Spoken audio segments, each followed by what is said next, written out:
નમસ્કાર, આપ જોઈ રહ્યો છો ઓસ્કાર ગુજરાતી ન્યૂઝ અને હું છું ભાવના ચૌહાણ. ગુજરાતમાં ડીઝલને લઈને એક મોટો વિવાદ ઊભો થયો છે. એક તરફ સરકાર અને તેલ કંપનીઓ દ્વારા સતત દાવો કરવામાં આવી રહ્યો છે કે રાજ્યમાં ડીઝલની કોઈ અછત નથી, જ્યારે બીજી તરફ અનેક પેટ્રોલ પંપો પર ડીઝલ ભરાવવાની મર્યાદા લગાવવામાં આવી રહી છે. આ વિરોધાભાસી સ્થિતિએ સામાન્ય લોકો, ખેડૂતો, ટ્રાન્સપોર્ટ વ્યવસાય સાથે જોડાયેલા લોકો અને નાના ઉદ્યોગકારોમાં ભારે ચિંતા ઊભી કરી છે. આ સમગ્ર મામલે આમ આદમી પાર્ટીના પ્રદેશ સંગઠન મંત્રી અને મુખ્ય પ્રવક્તા ડોક્ટર કરણ બારોટે સરકાર પર આકરા પ્રહારો કર્યા છે. ડોક્ટર બારોટનો સવાલ છે કે જો ખરેખર ડીઝલ પૂરતા પ્રમાણમાં ઉપલબ્ધ છે તો 200 લીટર જેવી મર્યાદા શા માટે લાદવામાં આવી રહી છે, અને જો પરિસ્થિતિ ગંભીર છે તો સરકાર લોકો સામે સાચી હકીકત કેમ નથી મૂકી રહી? ડોક્ટર કરણ બારોટના જણાવ્યા મુજબ સરકારની નીતિઓમાં સ્પષ્ટતા અને પારદર્શિતાનો અભાવ જોવા મળી રહ્યો છે. સરકાર એક તરફ લોકોને વિશ્વાસ અપાવવાનો પ્રયાસ કરી રહી છે કે કોઈ સમસ્યા નથી, જ્યારે બીજી તરફ પ્રતિબંધો અને મર્યાદાઓ લગાવીને વિપરીત સંદેશ આપી રહી છે. તેમણે આક્ષેપ કર્યો કે આ નિર્ણયનો સૌથી મોટો ભોગ ખેડૂતો બની રહ્યા છે.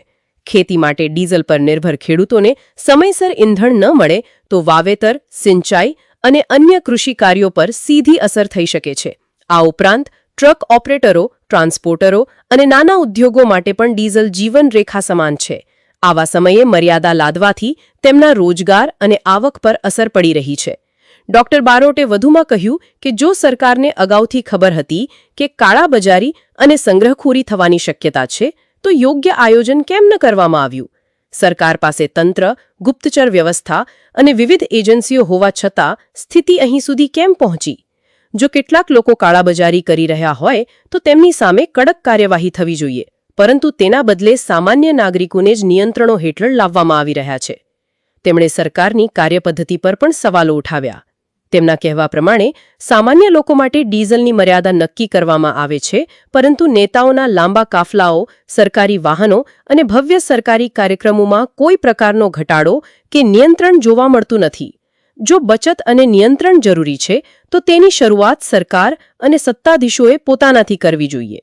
ડોક્ટર કરણ બારોટે આરોપ લગાવ્યો કે સરકાર આંતરરાષ્ટ્રીય પરિસ્થિતિઓનો ઉલ્લેખ કરીને જવાબદારીમાંથી બચવાનો પ્રયાસ કરી રહી છે. જો દેશ અને રાજ્ય પાસે પૂરતી તૈયારી હોત તો સામાન્ય જનતાને આવી મુશ્કેલીઓનો સામનો ન કરવો પડત. આજે લોકો સવાલ કરી રહ્યા છે કે શું ખરેખર સ્થિતિ સામાન્ય છે કે પછી હકીકતને છુપાવવાનો પ્રયાસ થઈ રહ્યો છે? હવે સૌથી મોટો પ્રશ્ન એ છે કે સરકાર આ મુદ્દે સ્પષ્ટતા કરશે કે નહીં? શું ડીઝલની ઉપલબ્ધતા અંગે સંપૂર્ણ માહિતી જાહેર કરવામાં આવશે, અને શું સામાન્ય લોકોને પડતી મુશ્કેલીઓ દૂર કરવા માટે કોઈ અસરકારક પગલાં લેવામાં આવશે? આ મુદ્દે આપનો શું અભિપ્રાય છે? શું ડીઝલ મર્યાદાનો નિર્ણય યોગ્ય છે કે પછી સામાન્ય જનતા પર બિનજરૂરી બોજ લાદવામાં આવી રહ્યો છે? તમારા મત અમને કમેન્ટ કરીને જરૂર જણાવશો. આવા જ મહત્વપૂર્ણ સમાચાર માટે જોડાયેલા રહો reporter Harish Yagnik, Oscar Gujarati news channel, Ahmedabad સાથે. ધન્યવાદ. નમસ્કાર, હું ડોક્ટર કરણ બારોટ. એક તરફ સરકાર દ્વારા એવું કહેવામાં આવે છે કે દેશમાં ડીઝલની કોઈ જ અછત નથી, અને બીજી તરફ આ જ સરકાર દ્વારા 200 લીટરની મર્યાદા મૂકવામાં આવી છે. મારે સરકારને પૂછવું છે કે આવો વિરોધાભાસ શા માટે? કેમ કે અગર સ્થિતિ સામાન્ય છે તો પ્રતિબંધ શા માટે મૂક્યો, અને સ્થિતિ અત્યંત ગંભીર છે તો દેશની જનતાને આની માહિતી શા માટે આપવામાં નથી આવતી? કેમ કે ખેડૂતો, સામાન્ય અને નાના ઉદ્યોગો અને ટ્રક ઓપરેટરો આનાથી મુશ્કેલીમાં મુકાઈ શકે છે. આજે તમારી કાળાબજારી રોકવાના નામે આજે સામાન્ય ગ્રાહકોને તમે શા માટે હેરાન કરી રહ્યા છો? આજે સરકારને જો ખબર હતી કે સંગ્રહખોરી થઈ શકે એમ છે તો સરકારે આનું આયોજન કરવાનું હતું, પરંતુ આયોજન સરકાર કરી ના શકી. માટે સરકારને અમે આની નીતિગત નિષ્ફળતા ગણાવીએ છીએ.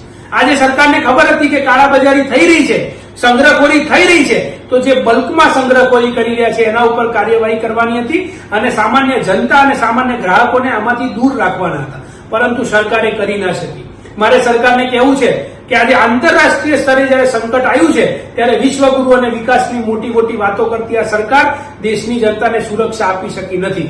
આજે તમે ખેડૂતો, ટ્રક ઓપરેટરો અને નાના ઉદ્યોગો ઉપર મર્યાદા લાદી રહ્યા છો, પરંતુ મારે સરકારને પૂછવું છે કે સરકારી તાઇફાઓ તો ખુલ્લેઆમ થઈ રહ્યા છે, નેતાઓના કાફલા ખુલ્લેઆમ ફરી રહ્યા છે, તમામ પ્રકારના સરકારી પ્રોગ્રામો પણ થઈ રહ્યા છે, ત્યાં કોઈ પણ જગ્યાએ કાપ મૂકવામાં નથી આવ્યો. માટે સરકારે પહેલા તમામ વસ્તુ પર કાપ મૂકીને દેશની અને ગુજરાતની જનતા સમક્ષ એક ઉદાહરણ પૂરું પાડવું જોઈએ. જય જય ગરવી ગુજરાત, જય હિન્દ.